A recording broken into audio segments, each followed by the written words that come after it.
Quand on observe le mouvement de l'atmosphère, on comprend vite qu'il est infiniment plus complexe que celui du système solaire. L'atmosphère est un fluide qui possède en chaque point de la Terre et à chaque altitude une vitesse, une densité, une pression, une température, etc. Tout cela varie au cours du temps. Il est bien sûr impensable de connaître toutes ces quantités en nombre infini. C'est un peu comme si nous étions dans un espace de dimension infinie. Pour y comprendre quelque chose, il faut faire des approximations. En 1963, Edward Lorenz simplifia encore le problème. Il le simplifia tellement que rien ne garantit que son équation a quelque chose à voir avec la réalité. Son modèle atmosphérique se réduisait seulement à 3 nombres, x, y, z, et l'évolution de l'atmosphère a une toute petite équation. Chaque point x, y, z de l'espace symbolise un état de l'atmosphère, et l'évolution consiste à suivre un champ de vecteurs. Par exemple, mais c'est un exemple seulement, la première coordonnée pourrait représenter une température, la seconde la vitesse du vent et la troisième l'humidité. Ici, il fait froid, le vent souffle et il pleut. Là, c'est le contraire.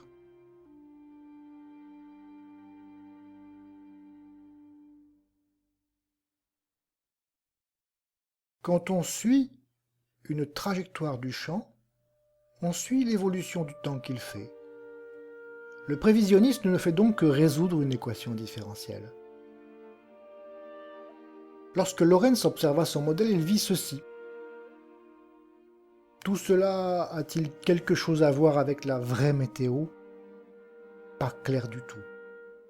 C'est ce que les physiciens appellent souvent un modèle joué, pour essayer de comprendre les grandes lignes d'un comportement complexe.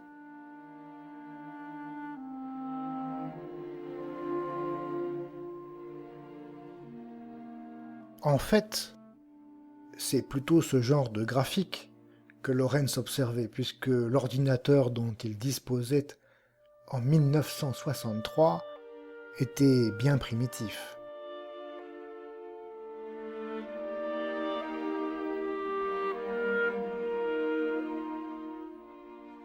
Considérons deux atmosphères, représentées par les centres de ces deux boules, extrêmement proches, deux atmosphères presque identiques, et observons leur futur. Au début, les deux évolutions restent indiscernables.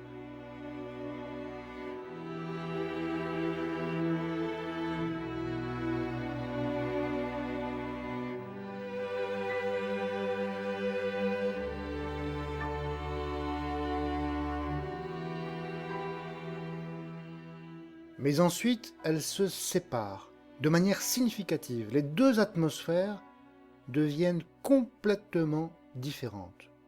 C'est le chaos, la dépendance sensible aux conditions initiales. En 1972, Lorentz devait présenter ses travaux dans un colloque prestigieux. Mais il tardait à envoyer le titre de sa conférence. Alors, l'organisateur, pressé d'envoyer le programme aux participants, choisit lui-même le titre. Prédictibilité. Le battement d'ailes d'un papillon au Brésil peut-il provoquer une tornade au Texas? L'effet papillon venait de naître. Il est malheureusement trop rare qu'un concept mathématique puisse pénétrer dans le grand public. Quelle belle image poétique que celle du petit papillon si fragile ayant une influence sur le monde. L'idée rencontra un vif succès et se modifia peu à peu. Il s'agit toujours d'un papillon, mais il vient parfois d'Afrique ou de Chine. Et il est responsable de catastrophes à New York ou à Chicago. Intéressant. Le cinéma, la littérature, la musique s'approprièrent l'idée. On ne compte plus les films qui sont fondés sur ce principe. Beaucoup d'émotions dans Babel, ce film d'Alejandro González Iñárritu, sorti en 2006.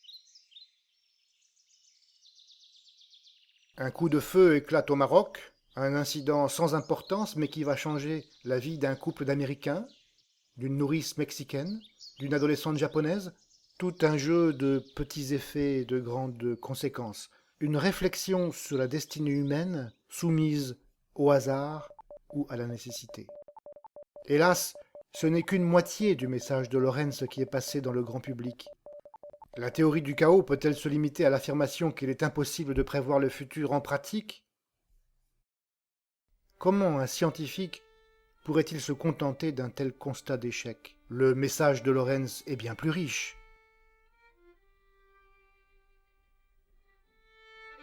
Voici deux trajectoires du système de Lorentz, une bleue et une jaune, qui ne partent pas nécessairement de conditions initiales proches. Effaçons, disons, les 10 premières secondes du mouvement et observons la suite.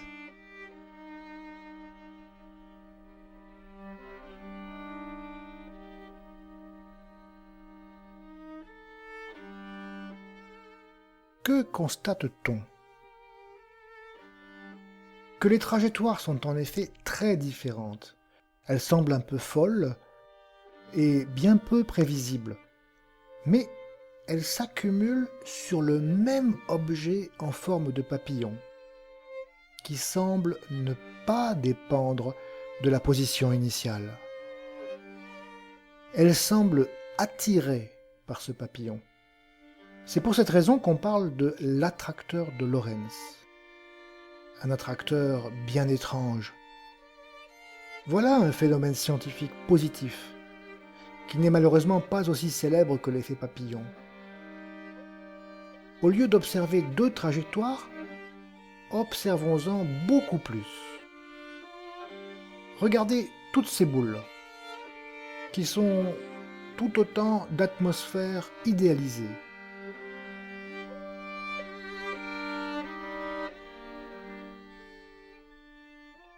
Après un certain temps, elles se sont toutes accumulées sur le même papillon.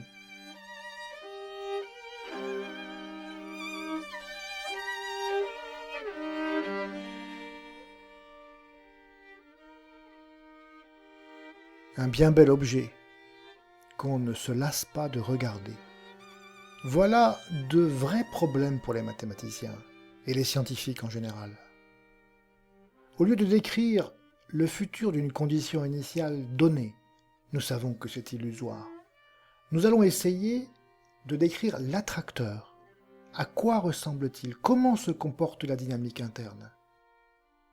Dans les années 70, Biermann, Guggenheimer et Williams ont proposé un modèle simple pour essayer de comprendre l'attracteur de Lorentz. Voici une bande de papier. Plions, coupons, recollons.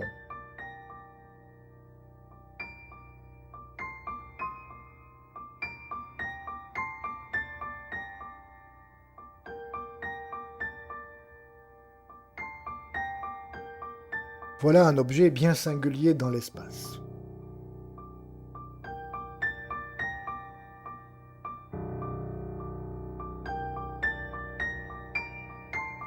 Plaçons-nous sur la ligne de départ.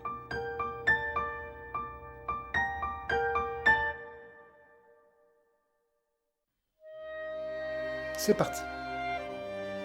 On roule et quelques temps plus tard, on est de retour sur la ligne de départ. Mais on se retrouve sur un autre point, d'où part un nouveau chemin. La position sur la ligne de départ est décrite par un nombre x compris entre 0 et 1. En 0, on est à gauche, en 0,5 au milieu et en 1 à droite. Si on part du point x, le point de retour est 2x si x est plus petit que 0,5 et 2x moins 1 si x est plus grand que 0,5.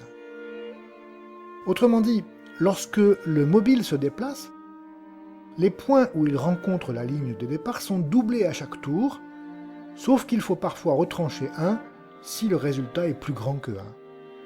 C'est un peu comme pour le fer à cheval. On a remplacé une dynamique en temps continu par une dynamique en temps discret. Les passages successifs sur la ligne de départ. Voyez, on part de 1/3, on arrive en 2/3, puis en 4/3, mais il faut retrancher 1, ce qui donne 1/3.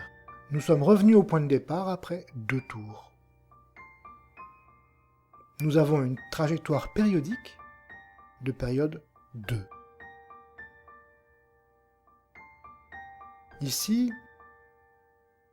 une trajectoire périodique de période 18.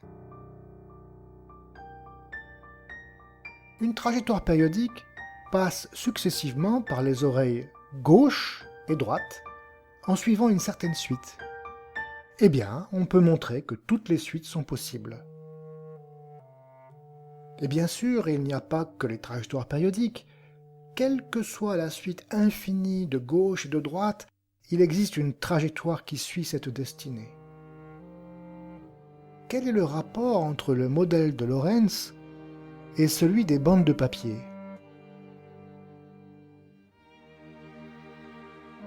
Eh bien, il a fallu attendre 2001 pour que le mathématicien Tucker démontre que les bandes de papier décrivent bien le mouvement de Lorentz.